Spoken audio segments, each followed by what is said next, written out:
The orbital concourse of Vega Prime spun silently against the backdrop of the nebula.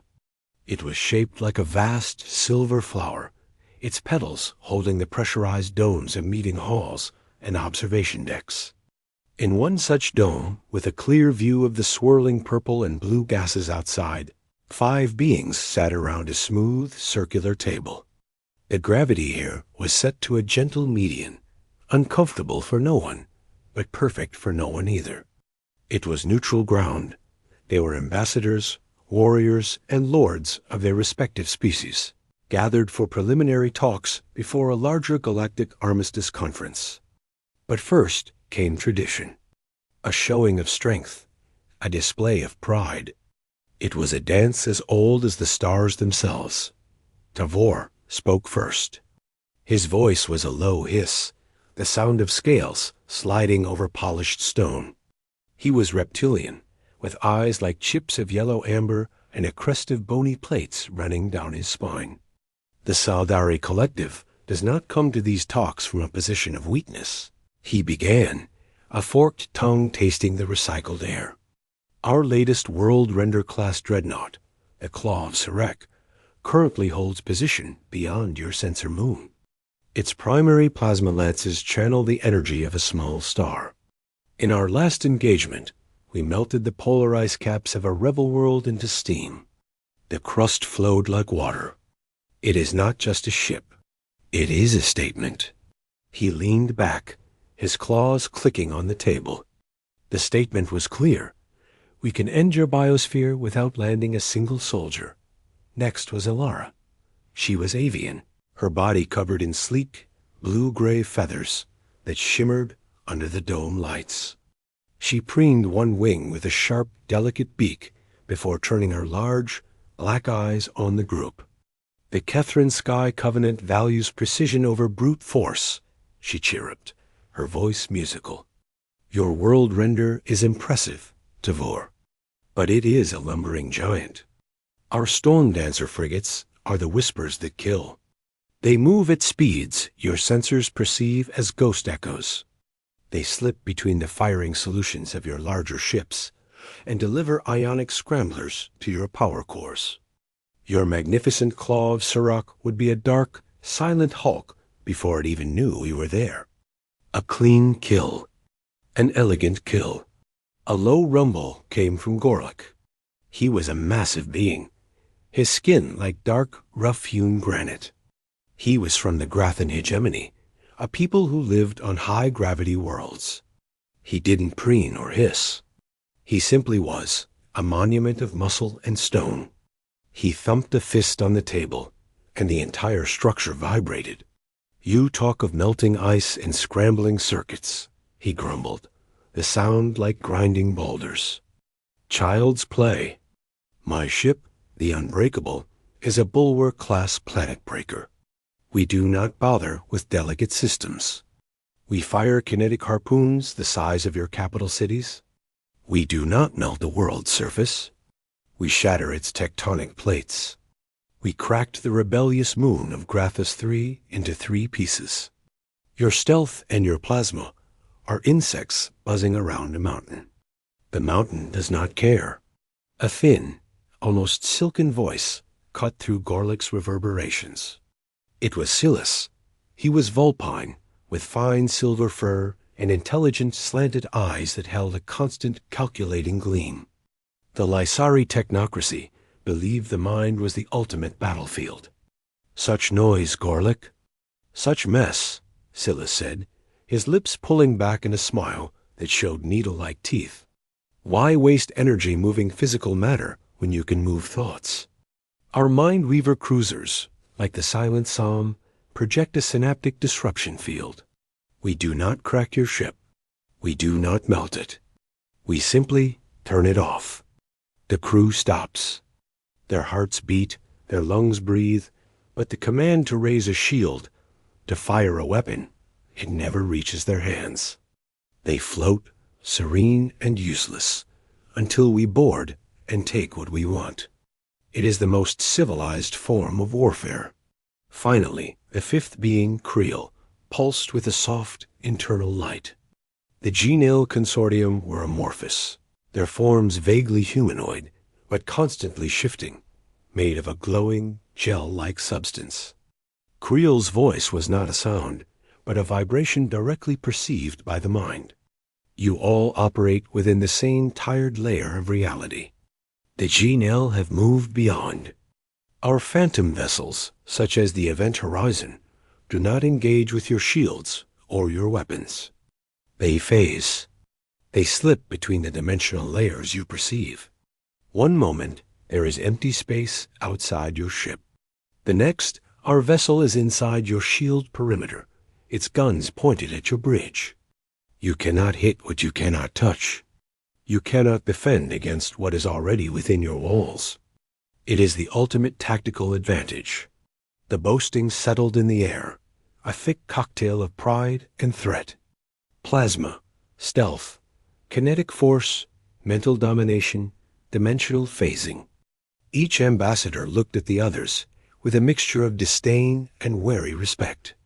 Their technologies were the pinnacle of their species, martial thinking. Only then did their collective attention drift to the two figures who had been standing quietly by the observation window. They were humans, the newest species to be invited to these talks, known more for their chaotic, fast expansion and puzzling resilience than for any notable warship design.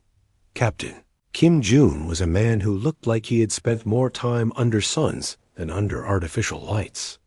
His face was weathered, his dark hair streaked with gray, but his eyes were calm and watchful. Beside him stood Lieutenant Park Soo-min, younger, her posture perfect, her intelligent eyes recording every boast, every gesture. Hever's tongue flicked in their direction. And what of humanity? He hissed, not unkindly, but with the air of one humoring a child. What glorious warship casts its shadow to earn you a seat at this table? A fast corvette? A mining barge with guns bolted on? The others allowed low chuckles or pulses of amused light. Humanity's ships were not unknown in the galaxy. They were functional, often a patchwork of styles, relying more on surprising aggression than technological supremacy. Kim Jun didn't smile. He simply nodded, his hands clasped behind his back.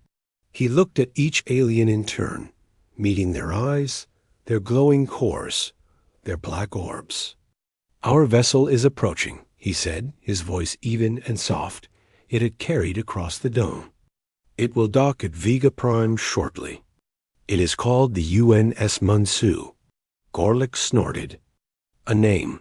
We have all given our ships names. What does it do? Jun's expression remained neutral. It performs its function. He paused, letting the vague answer hang in the air. You have all been most descriptive about your capabilities. We would be honored if you would observe the Munsu's arrival. The main viewing bay offers an excellent vantage point. The aliens exchanged glances. It was an invitation that was also a challenge. The human was not boasting. He was not giving them a list of fearsome weapons or impossible feats. He was simply asking them to look. Curiosity, a trait universal among sentient life, won out. What could this upstart species possibly have to show that could stand next to a world render or a phantom? Very well, said Silas, his silver tail twitching. A spectacle would be welcome after all this talk. Let us see this Munsu, rumbled Gorlick, pushing his heavy frame up from the table. One by one, the 5 ambassadors, who had just boasted of the most fearsome warships in their respective fleets, moved toward the expansive, transparent wall of the viewing bay. They took up positions, their postures still radiating confidence. Kim Jun and Park Soo-min followed, standing a little apart. Soo-min tapped quietly on a small datapad, a green light blinking once in acknowledgement. Outside, the stars were cold and bright. The nebula painted a silent, beautiful chaos. And they all waited to see what kind of ship the humans had sent. The viewing bay was a long, curved sheet of transparent aluminum, offering a breathtaking and unervingly clear view of the void. The 5 ambassadors arranged themselves along it, their forms silhouetted against the star-dusted black and the lazy swirl of the nebula. A tense, expectant silence had replaced the earlier competitive chatter. The only sounds were the low hum of the station's life support and the soft click of Duvor's claws as he tapped them against the railing. Kim, June, and Park Soo-min stood slightly apart, near a discrete control panel set into the wall. Soo-min's eyes were fixed on her datapad, which now showed a simplified tactical feed. June's gaze was on the empty space where the navigation beacon blinked a steady, patient yellow. "The approach vector is clear," Soo-min said softly, her voice barely carrying. Dvor's head tilted, his reptilian eyes unblinking. He was the first to notice the anomaly on his own internal sensor link, a tiny implant that fed him data from the Sildari scout drones floating near the station. "Your ship. It is not broadcasting a standard power signature," he hissed, his tongue flicking out rapidly. "It reads as cold. Minimal energy output. Is it adrift? A malfunction?" He glanced at June, not with concern, but with a sort of predatory curiosity. A wounded ship was an interesting thing. Elara chirruped a moment later, her feathered head cocking as she processed the feed from the Kethron sensor suite. No detectable ion trail. No plasma wake. It is moving on a direct course, but the propulsion method is invisible. This is not stealth. Stealth masks a signature. This is an absence. Her musical voice held a note of technical confusion. A cold approach was possible, but it was terribly slow and wasteful of fuel for minor course corrections. No warrior race would use such a method. A low grumble came from Gorlick. He cared little for subtle readings. His people's sensors were built to detect mass and projectile weapons. "I am getting a mass reading now. It is smaller than I expected. Much smaller. Perhaps the size of one of our heavy cruisers, not a dreadnought. Where is the main armament? The shield projectors?" He squinted as if his eyes alone could find what his sensors could not. The human ship, according to the crude outline forming on his wrist display, seemed smooth, almost featureless. To Gorlick, a warship without clear, threatening protrusions was like a warrior without muscles. It made no sense. Silas had been quiet, his silver-furred fingers dancing over a small, crystalline data slate. His vulpine features were pinched in concentration, then smoothed into a mask of polite bafflement. "The surface composition is fascinating," he murmured, more to himself than the others. "It is not merely absorbing sensor pings. It is adapting. The molecular lattice of the hull is shifting in real time to scatter and diffuse our scans. My readings on its density and internal layout keep changing. And the power core." He paused, his bright eyes widening slightly. "The output level is theoretical. It should not be possible in a containment field that small. The energy signature is pure, with no radioactive decay or plasma leakage. It reads like a star, but wrapped in nothing." Creel, the amorphous Janelle, was the most disturbed. His body's gentle glow had intensified, swirling with patterns of mild agitation. He communicated not to the room, but directly to the other ambassadors' minds, a private channel of shimmering thought. "It is wrong. It sits firmly in our spatial layer. No phasing resonance, no dimensional bleed. Its reality is simple, solid, and absolute. It is not hiding in another layer. It is just there. How can something so advanced be so mundane in its physical presence?" The Un's Mansu slid into visual range, that it did not roar out of a warp bubble.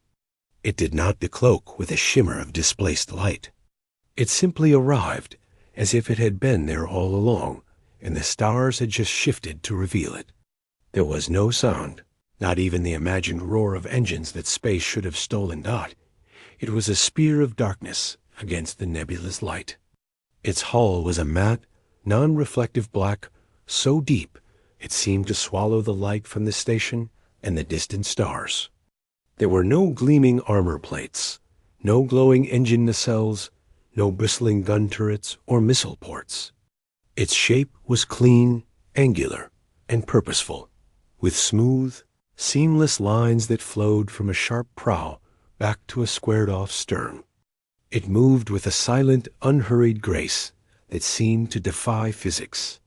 There was no visible thrust, no flare of maneuvering jets.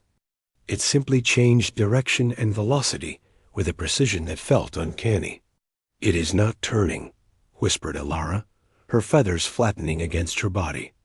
"It is reorienting." As if the concept of forward is a suggestion to it, the Mansu aligned itself with the main docking spire of Vega Prime. Its movement was so smooth, so utterly devoid of the vibrations and minor corrections every other ship required, that it looked less like a vessel approaching a dock and more like a station module being slid into its preordained slot by an invisible hand. Tuvor was silent, his earlier hisses stilled. His strategic mind, trained for dramatic displays of power, was struggling. This was not intimidation through size or firepower. This was intimidation through profound, unsettling competence. A ship that moved like this did not need to boast about its guns. Gorlick simply stared, his stony brow furrowed. Where were the weapons? A ship needed massive, obvious cannons to be a threat. This sleek shadow did not match his understanding of war. It was too quiet, too clean. It offended his sensibilities. Silas had stopped looking at his slate. He was looking at the ship itself, his mind racing. A hull that adapted. A power source that defied measurement. A propulsion system he could not even detect. This was not a technology that fit into any of his models of psychological warfare. You could not disrupt the synapses of a crew whose ship operated on principles. You could not comprehend. Creel's internal light had dimmed to a subdued, steady pulse. We phased to become untouchable, he thought, the concept trembling. They have made being touchable irrelevant. We move between dimensions. They have mastered this one so completely, they have no need to leave it dot, as the Mansu extended the seamless, black docking umbilical to meet the station's airlock.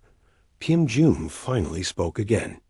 His voice was the same calm, even tone. "The Mansu is secured. Docking procedures are complete." He turned from the window to face the 5 silent aliens. Their postures had changed. The confident stances were gone, replaced by still, watchful tension. The boasting had evaporated, leaving behind a vacuum rapidly filling with cold, hard curiosity and the first faint tinge of apprehension. "Captain Jun," said Silas, his voice carefully neutral, stripping away all earlier condescension. "Your vessel is unique. We would be very interested in a closer inspection." Jun gave a small, polite nod. "That was our hope. Lieutenant Park will arrange clearance. If you would follow me to the docking corridor." He turned and walked toward the bay's exit, not waiting to see if they followed. He knew they would. The dance had changed. They were no longer the teachers showing a pupil their might. They had become students, confronted with a blackboard full of equations they had never seen before. One by one, the 5 ambassadors, who had boasted of world-rending power and unstoppable, stealth fell into step behind the human captain, their eyes lingering on the dark, silent shape now connected to the side of the station.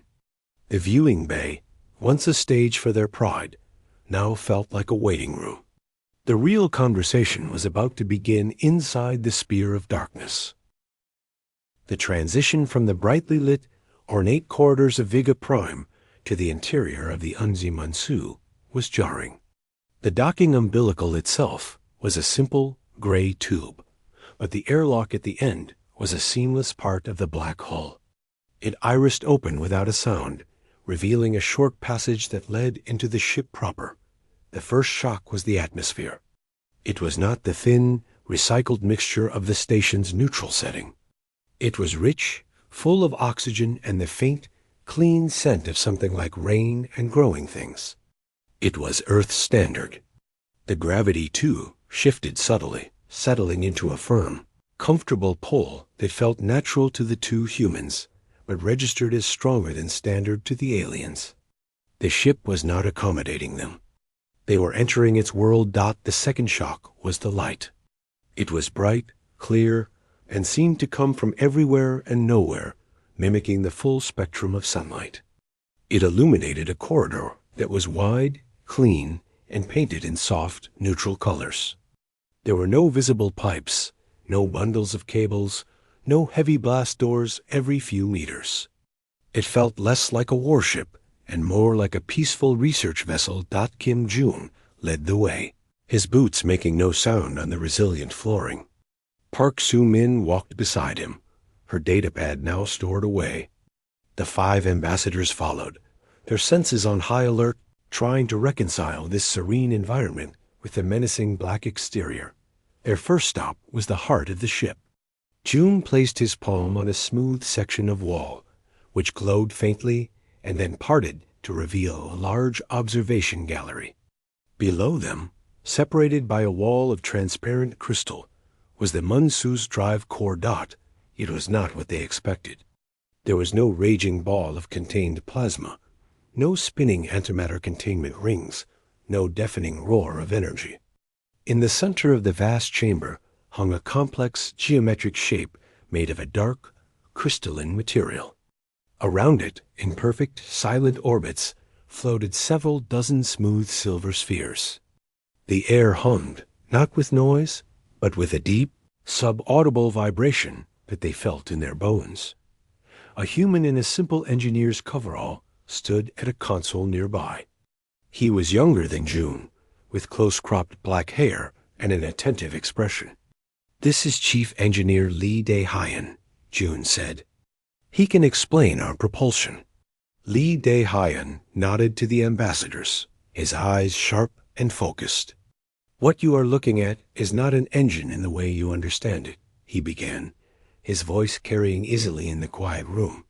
"It does not produce thrust by expelling reaction mass. It manipulates space-time itself." He gestured to the geometric core. "That is a quantum vacuum fluctuation thruster. In simple terms, it creates a controlled asymmetry in the energy of empty space around the ship. The universe pushes back against this asymmetry. We fall into that push. There is no exhaust, no plume, no heat signature to track. The spheres you see are gravity manipulators and inertial dampeners.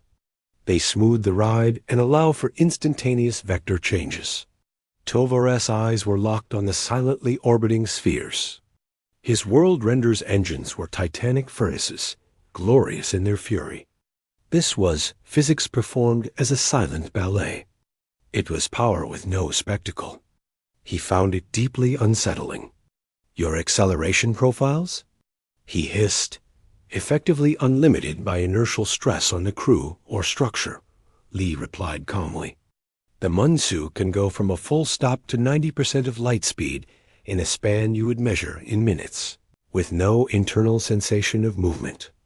Can stop just as quickly." Elara felt a chill. Her storm dancer's agility was based on rapid bursts from vectored thrusters. This was different. This ship did not maneuver. It simply decided to be somewhere else, and physics adjusted around it. Her concept of dogfighting evaporated. The next stop was the defensive systems control room. Here, the officer in charge was a woman with a severe, analytical face, Lieutenant Choi Hana.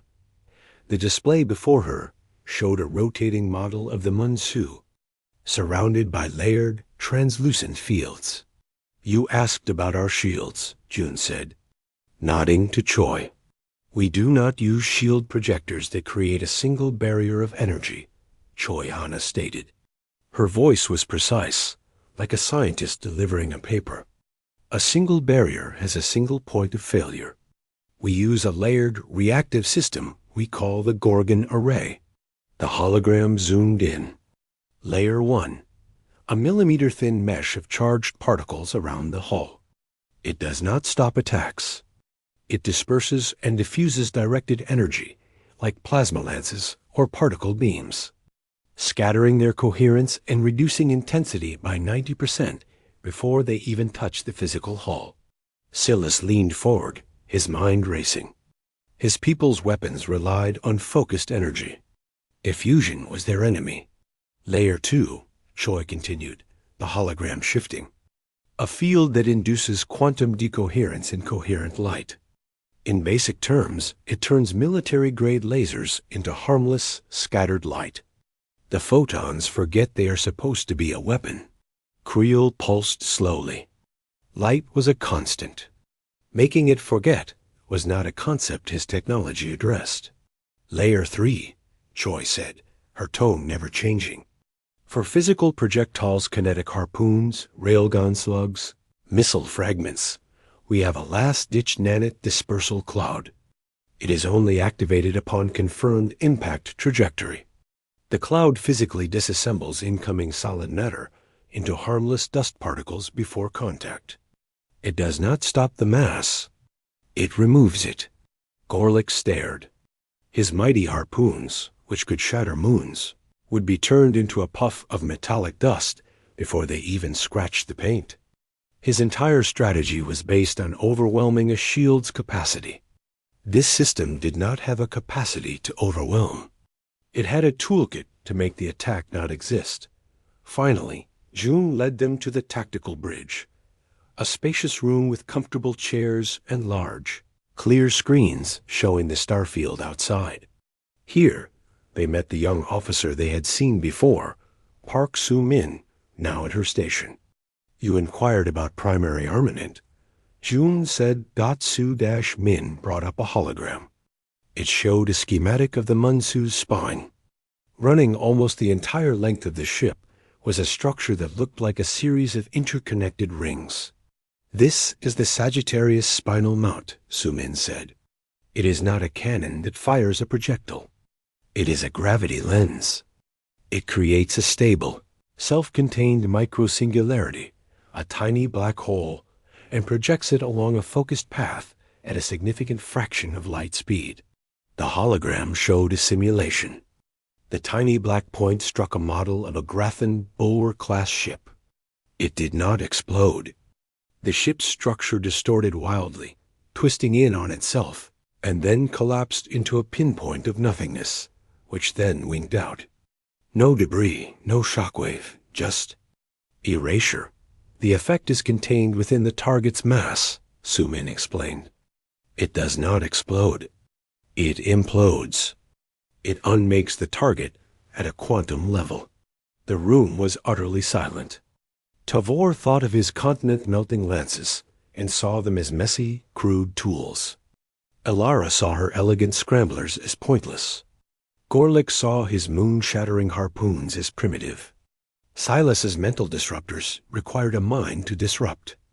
This weapon simply removed the platform that held the mind. Creel's phased ships existed in reality. This weapon deleted a piece of reality. Kim June watched their faces. He saw the confidence that had filled the lounge on Vega Prime drain away, replaced by the slow, cold dawning of a terrible new understanding. They had come boasting of sharper claws, faster wings, harder stone, cleverer traps, and better hiding places. They were now standing inside a concept they had not considered. A ship designed not just to win a fight, but to redefine what a fight even was. The silence on the Munsu's tactical bridge was thick enough to feel. The holographic simulation of the imploding Bulwer-class ship had faded, leaving only the soft ambient light and the view of the stars. The 5 ambassadors stood where they were, motionless, their minds racing to process what they had just seen.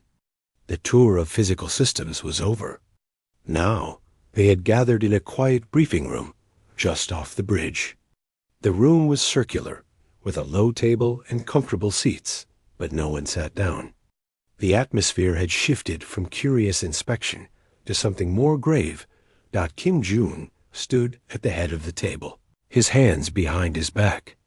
Lieutenant Park Soo-min stood beside a view screen, her expression neutral, waiting. The ambassadors finally turned their attention from the lingering mental image of quantum erasure to the human Captain Dot. It was Silas who broke the silence. His vulpine voice was no longer silken with superiority. It was careful, measured. Captain June, you have shown us a machine of remarkable efficiency. Your gravity weapon, your defenses, your drive. They are answers to problems of physics. But war is not just physics. It is psychology. It is politics. It is will. What is the will that drives this vessel? What is its purpose in your philosophy of conflict? June nodded slowly, as if he had been waiting for this exact question. You have all spoken today of offensive power, he began, his calm voice filling the quiet room. The power to destroy continents, to shatter minds, to phase through walls, to break moons. These are the thoughts of a sword. How to make a sharper, bigger, cleverer sword. He paused, letting his eyes meet each of theirs. Humanity looked at war, at its endless bloody cost across our own history, and we asked a different question, a simpler one. What if we could make violence obsolete? A soft pulse of disbelief came from Creel. Impossible. Conflict is a constant. We did not seek a better sword, June continued. We sought a perfect shield, not just to protect ourselves, but to protect the very idea of peace. Lieutenant Park Soo-min activated the view screen. It showed a complex, three-dimensional network diagram, glowing with soft blue and gold lines connecting hundreds of tiny ship icons. This is the Aegis Tactical Network, she said. It does not simply link sensors and weapons, like your firing solutions. It uses predictive algorithms, fed by quantum-entangled communications, for instance. Unjammable data transfer across any distance. The diagram animated. A red hostile icon appeared. Instantly, the entire network shimmered. The paths of potential attacks were calculated and displayed as faint red lines before the enemy even fired. The blue ship icons adjusted their positions, not just to defend themselves, but to optimize the defensive coverage of their neighbors. It turns a fleet into a single reactive organism, Soo-min explained. An attack on one is anticipated and mitigated by all. It shares threat data before an attack is launched. It doesn't wait for the sword to fall. It moves the shield before the sword is even swung. Elara, the master of swift surgical strikes, felt a cold knot form in her stomach. Her entire doctrine was based on hitting a single target before it could react. But you could not hit one of these ships. You could only hit the network, and the network was everywhere and nowhere. But that is still a martial tool, rumbled Gorlick, though his voice lacked its earlier force. A better way to fight a battle. June gave another small nod. It is, which is why it is not our final or most important system. That is reserved for something else. He glanced at Soo-min. The screen changed. Now it showed a wide, wave-like field emanating from a ship icon, painted in gentle, pulsing greens and yellows. It was not a weapon schematic. It looked more like a weather map or a diagram of an atmospheric phenomenon. This, said Soo-min, her voice dropping slightly, is the judgment system. It is not a weapon. It carries no warhead, projects no energy beam, and delivers no physical payload. Tavor hissed in confusion. Then what does it do? What is its function? Its function, June said, is clarity. The screen played a simulation. A human fleet, surrounded by a more numerous fleet of generic aggressors. The Mansu activated the judgment field. The visible wave expanded, washing over the hostile ships. There was no explosion, no disabling pulse. On the simulation, the red hostile icons did not turn blue. They simply stopped, their weapons powered down. Their engines went idle. The judgment field induces a temporary, hyper-aware state of consciousness in every sapient mind within its range, Su Min explained. It is not control. It is not suggestion. It is an overwhelming flood of cognitive clarity and empathic connection. Those affected suddenly, viscerally, understand the full, real cost of the violence they are about to commit. They feel as if it were their own, the fear of the crew they are targeting, the grief of the families waiting for them, the utter waste of lives and resources for a fleeting tactical gain. They see their own actions from the outside. Silas, the psychological warfare expert, took an involuntary step back. His face, usually a mask of cunning, was pale beneath his silver fur. His tools created fear, confusion, or paralysis. This created understanding. It weaponized conscience. It was the absolute antithesis of everything his people believed about the mind's role in war. You force them to feel empathy? He whispered, the word itself seeming alien and terrifying in this context. Yes, June said simply. For a short time. Long enough. In every simulation and field test, the result is the same. The conflict ends. Not because one side is destroyed, but because one side, or both, can no longer justify the destruction to themselves. They laid down their arms. Creel's form was utterly still, his light dim. This is not war. This is therapy at gunpoint. An enforced peace. It is a shield, June repeated, his gaze steady. The strongest shield is not the one that can withstand the hardest blow. It is the one that makes the enemy look at their own sword and choose to drop it. Our ultimate defense is not the power to destroy, but the power to make an opponent understand, to make war itself the illogical, unwanted choice. He let the words hang. The room felt different now. The earlier revelations about the drive and the weapons had been shocking, like seeing a new, more ferocious beast. This revelation was of a different nature. It was like learning the laws of the jungle you lived in had just been quietly, peacefully rewritten by someone you thought was just another animal. The ambassadors were no longer assessing a rival's strength. They were staring at a philosophical abyss. They had spent millennia perfecting ways to break bodies, shatter ships, and dominate minds. Humanity had spent its time perfecting a way to break, the will to fight.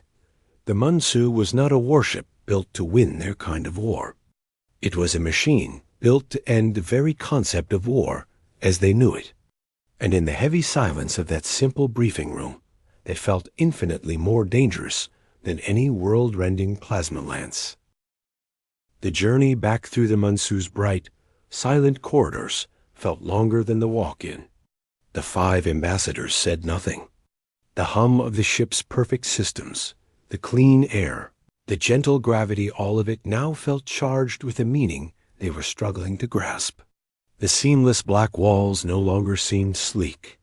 They seemed like the surface of a deep, still pond hiding unfathomable depths. Kim June led them back to the airlock. The irising door opened without a sound, revealing the bland gray tube of the docking umbilical that connected to Vega Prime. It was a bridge back to the world they understood, a world of clear threats and boastful power. None of them moved across it immediately. They paused on the threshold, caught between 2 realities. Finally, with a stiff nod that was more reflex than courtesy, Tyvor stepped across. His scales seemed dull under the station's neutral light. The others followed. The airlock of the Mansu sealed behind them with a soft sigh, cutting off the scent of earth and the hum of impossible physics. They did not speak as they walked through the station's bustling concourses. The sounds of commerce and diplomacy, the sight of myriad species going about their business, felt suddenly loud and trivial. Their minds were still inside the sphere of darkness. They returned to the same viewing bay, where, just hours before, they had boasted and postured. The nebula still swirled its beautiful, indifferent colors outside. They took up positions by the window, not to look at the stars, but to watch the place where the human ship was docked. After a long while, the Mansu detached. There was no roar of thrusters, no flash of engines powering up. The black ship simply drifted away from the docking spire with the same silent, ghostly precision with which it had arrived. It turned, a motion so smooth it seemed to pivot on a single point in space, and then it began to move. One moment it was there, a dark silhouette against the nebula. The next, it was simply gone. Not vanished in a flash, but receding with an acceleration that made their eyes water, leaving no trail, no signature, nothing but empty space where it had been. The silence in the bay stretched on. Thick and heavy. T, single quotes VOR, the Sildari warrior, was the first to grapple with the void inside him. He thought of his glorious world render, the claw of Surak, with its magnificent fiery lances. It was a tool of magnificent, theatrical destruction. Next to the Mansu, it felt like a caveman's torch-bright, hot, and primitive. The human ship did not destroy continents. It asked a question that made the destruction of continents seem like the act of a screaming child. His pride curdled into a hollow feeling. Alara let out a soft, shuddering breath, her feathers ruffling. Her storm dancer was built on the principle of being unseen, of striking from the shadows. But how did you strike a shadow that was more solid than your reality? How did you ambush a ship that knew you were coming before you did? Her elegance felt like a decorative dance next to the Mansu's absolute, silent purpose. The whisper had met the void, and the void had no ears. Gorlick stood like the mountain he resembled, but something inside had fissured.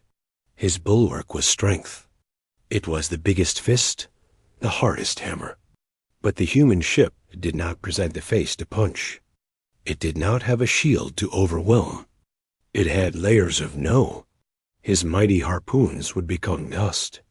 His fortress would be unmade from the inside.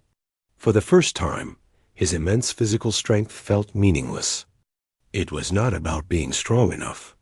It was about being wrong. His entire philosophy of conflict was wrong. Silas wrapped his silken tail tightly around himself. His mind, his greatest weapon, felt small and noisy. The Lysari believed in controlling thoughts, in sowing discord and silence. The humans had not controlled thoughts. They had enlightened them. They had used clarity as a weapon. It was a perversion of everything he knew. To make an enemy stop fighting by making them understand. It was a victory that felt like a defeat for the very idea of victory. His clever traps were for animals. The humans had built a schoolroom. Creel's light was a dim, steady ember. His people had mastered the art of not being there. They had turned evasion into an ultimate defense. The Mansu had shown him the folly of that. It did not evade. It stood utterly present, and in its presence, it made the space around it a place where conflict died.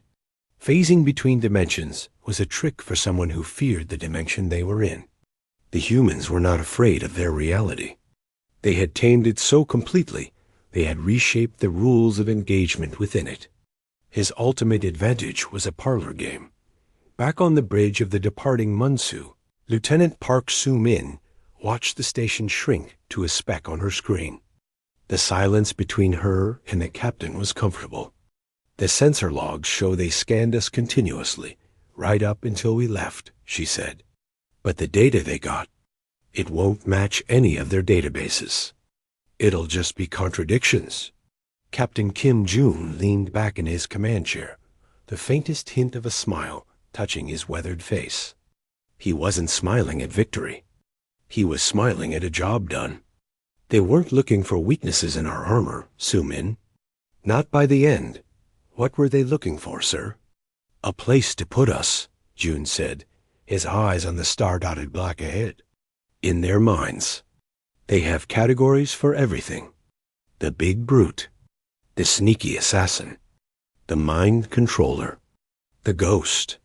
They needed to fit the Mansu into one of those boxes, to understand what kind of enemy we would be. He shook his head slowly. We don't fit. That's the point. He turned to look at her. They will report to their governments. They will describe the gravity lens, the adaptive hull, the judgment field. But the most important thing they will say won't be about the technology. It will be in their voices. They will say they stood on a human warship and felt peace. They will say the humans have a weapon that makes you not want to fight. That is what will change the talks. Su Min considered this. So we don't want them to be afraid? Fear makes enemies desperate, and desperate enemies are unpredictable, June said, turning back to the viewport. We want them to be thoughtful. We want them to go into that negotiation room, not wondering if they can beat us, but wondering if they even understand what a fight with us would be. If the very act of war against humanity is a logical fallacy, that's the shield. Not to boast. To make boasting seem childish.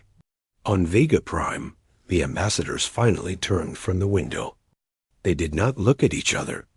There were no parting words, no attempts to salvage pride with final quips. They simply walked away, each alone with their thoughts, heading to their quarters to compose their reports. The grandiose claims of plasma lances and kinetic harpoons, of synaptic scramblers and phased dimensions, were gone. Their messages would be stripped of poetry, filled instead with cold, confused technical terms and uneasy philosophical questions. The dance of power was over. The conversation, the real one, was just beginning. And for the first time in their long, warlike histories, they were not entering it thinking about how to win. They were entering it trying to understand the rules of a game they had only just discovered they were playing.